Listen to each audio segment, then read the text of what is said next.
In 2019, Euphoria debuted on HBO with a first season average viewing of 6.6 million users on HBO Max. The Zendaya-led TV drama was already hailed a success, but became a phenomenon when the season 2 premiere was watched by 13.1 million viewers across HBO and HBO Max. It then continued to garner more and more attention, with the 4th episode of the 2nd season having more than double the amount of viewership as the 4th episode of the 1st season, a 166% increase. By the end of the 2nd season, it had become HBO's 2nd most watched TV show of all time, second only to the iconic Game of Thrones. Funny enough, Euphoria also became the most tweeted about TV show of the decade after its 2nd season, but still behind Game of Thrones when it came to being the most tweeted TV show of all time. This is seen by the vast number of viral memes and tweets that are still referenced to this day. And although these two TV shows are drastically different in their subject matter and plots, I think that they both succeed at doing the same thing, creating nuanced characters and giving everyone in the audience at least one person to root for. Oftentimes you see both Euphoria and Game of Thrones fans arguing over whether the hate a character gets is deserved. Good examples of these are Jules from Euphoria and Daenerys from Game of Thrones. These are sometimes characters that everyone unanimously enjoys, but for the most part, it's not uncommon for two people to watch the show and have vastly different favorite and least favorite characters. And what is the success of Euphoria attributed to? Sam Levinson or Zendaya, plot or aesthetic, storyline or bandwagon? When Euphoria aired, there was really nothing like it on television. It was hugely influential, with its avant-garde makeup style being hugely influential on culture. It was super gritty, brutal, and realistic, while also combining more fantastical moments. Euphoria obviously didn't invent this method of storytelling, but the way in which each episode of season 1 details the backstory of a character, I believe was hugely compelling and helped lead fanfare to the show.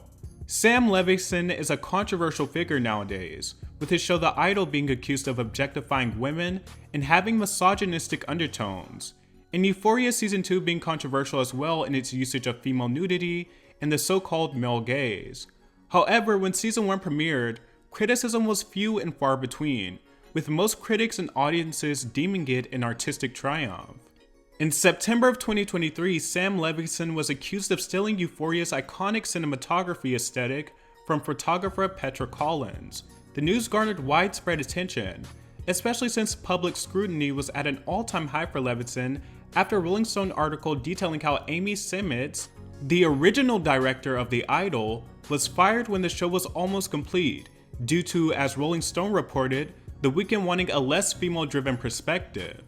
The internet went wild following this article, lambasting Sam and Abel for The Idol, and naturally, it being the internet, people started attacking Sam for Euphoria, claiming that he was obsessed with sex and always wanted his actors to stand naked. However, his relationship with the actors does seem a bit more nuanced than the internet portrays it.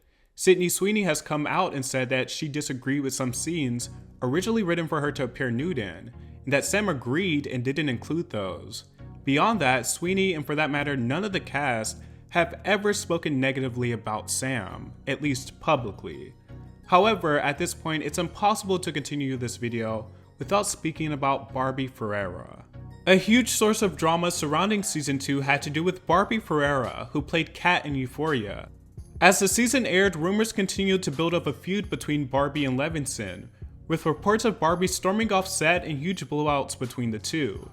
It didn't help either that Kat was the most sidelined main character in season 2, without much of a storyline. And while Barbie Ferreira eventually claimed on record that her and Levinson had reached a mutual decision for her to leave the show, since she didn't want to be stuck as the fat sidekick, it is difficult to discern exactly what happened on that set. Regardless of the truth, however, the whole ordeal didn't bode well for Levinson and for season 2 of Euphoria as a whole.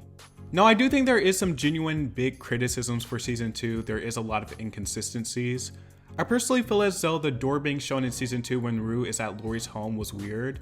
Chekhov's gun is a narrative principle that states that every element in a story must be necessary, and irrelevant elements should be removed.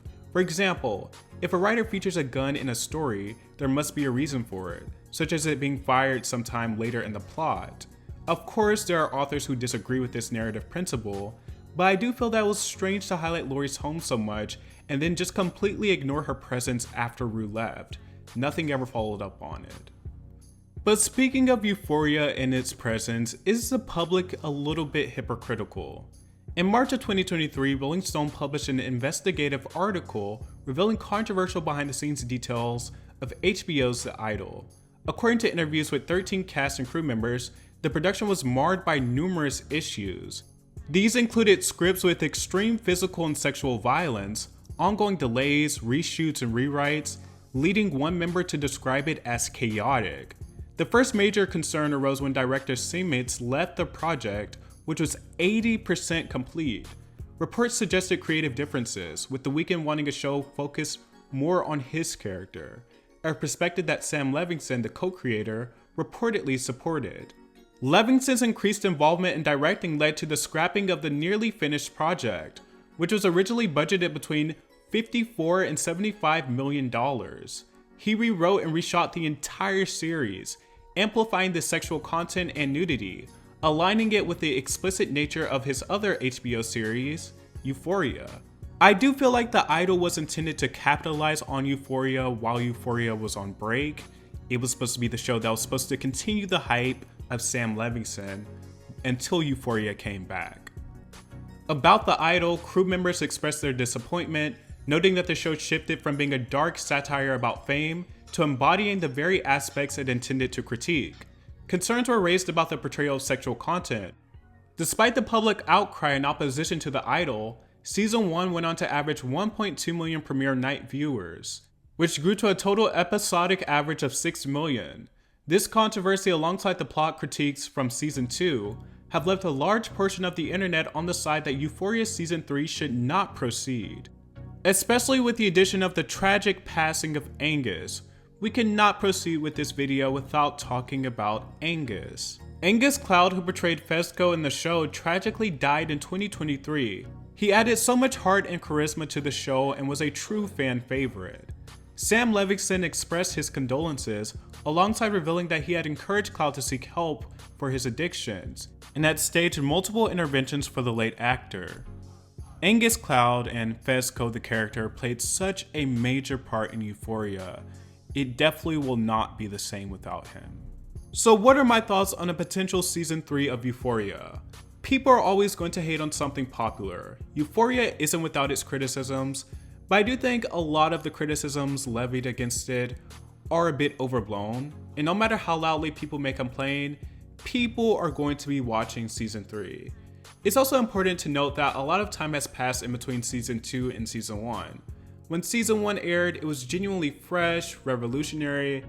So he's created some for his dad, and I just want to play this and watch this. I love this. And different from other shows, even those airing on HBO at the time. I don't think Euphoria will be irrelevant by the time Season 3 airs, but I do think its impact will be lessened. However, this is eventually true of everything fresh and new. It eventually loses its shine as society, art, and culture moves forward. I also think Euphoria will be looked upon more fondly in years following, once Euphoria ends and finds itself removed from the zeitgeist at large. Personally, I wouldn't mind a Season 3, but if it wasn't renewed, I wouldn't be upset or feel robbed. Especially because the stars involved in Euphoria are all drastically moving on to different things. Zendaya, Jacob Elordi, and Sydney Sweeney are just on fire right now. But I still would like a proper conclusion to Euphoria if they find the time in their schedules to continue it. I'm not counting down the days for its announcement or release date, but if and when it does release, I will be watching. But I do think Season 3 is bound to succeed because Euphoria is no longer just about enjoying Sam Levinson's storytelling. If it's bad, it'll get dragged by the collective. And then people will continue to watch so that they can collectively drag it again. Dragging aside, it is an interesting show with compelling characters, and a lot of young, attractive stars, and its imprint on popular culture is huge. I imagine that in like 15 years, people will be begging for a Euphoria cast reunion. As much criticism as the show receives, there is a genuine allure to it.